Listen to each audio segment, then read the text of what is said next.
کے اندر رہنے والے مسلمانوں کی زندگی یقیناً ہو چکی تھی، مساجد کو تالے لگ چکے تھے، وہاں اللہ رسول کا نام کوئی آزادانہ نہیں لے سکتا تھا، مسلم ہونا ایک جرم بن چکا تھا۔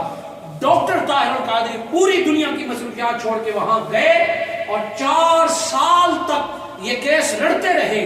آقا صلی اللہ علیہ وآلہ وسلم کے غلام اور اسلام کے وکیل کے طور پر 4 سال تک محنت کرتے رہے، امریکہ کی گلیوں سے لے کر ایران تک یہ بات پہنچائی، امریکہ کی آرمی سے ملنا پڑا، جنرلوں سے ملنا پڑا، جنرلوں آن دا ریکارڈ بات ہے، جنرلوں نے اعتراضات کیے کہ اسلام اور مولوی تشدد آمیز باتیں کرتا ہے، اسلام میں یوں لڑائی جھگڑے کا ہے تو ہماری اگلے نسلیں خراب ہوگی۔ حضور شیخ الاسلام نے اسلام کا پیغام امن اور تصور جہاد جب پیش کیا، دنیا کا ریکارڈ ہے، پہلی دفعہ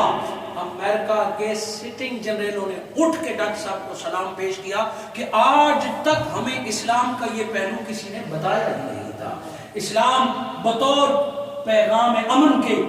دہشت گردی کا الزام اسلام پہ لگا، ہر کوئی تقریریں بھی کرتا رہا، ہر کوئی جلسے جلوس بھی کرتا رہا کہ یوں دہشت گردی ختم ہونی چاہیے، مسلمان دہشت گرد نہیں۔ وہ ڈاکٹر طاہر القادری ہیں جنہوں نے دنیا کے لیے امن کا نصاب بنایا، اسکولوں کے لیے، کالجوں کے لیے امن کا نصاب بنایا۔ 30 کتابوں پر مشتمل ایک نصاب ہے کہ کس طرح دہشت گردی ختم ہو چکی ہے، آغاز ہوئی، مسلمانوں پر دھبا لگا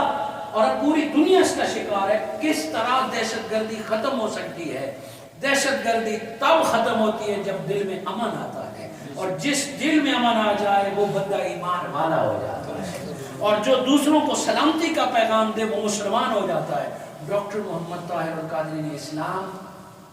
کا نصاب امن کے لیے بنایا،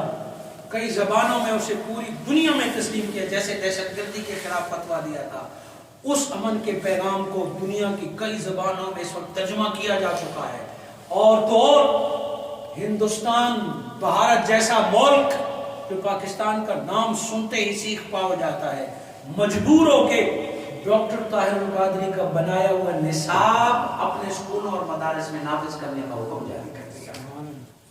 وہ نصاب امن وہاں مدارس میں پڑھایا جائے گا۔ اور اب حضور شیخ الاسلام مارچ میں انڈیا کا دورہ بھی کر رہے ہیں پیغام امن کے لیے۔ آئیے آپ اور میں اپنے بچوں کو، اپنے گھر والوں کو، ماں باپ کو یہاں چھوڑ کے آئے ہیں، ایسا نہ ہو کہ وہ بھی چھوٹ گئے ہیں اور اللہ بھی چھوٹ جائے، اور یہاں ہم صرف رزق کی تلاش، اتنی بڑی نادانی ہے کہ انسان کو رزق کی فکر تو لگ گئی ہے، وہ رازق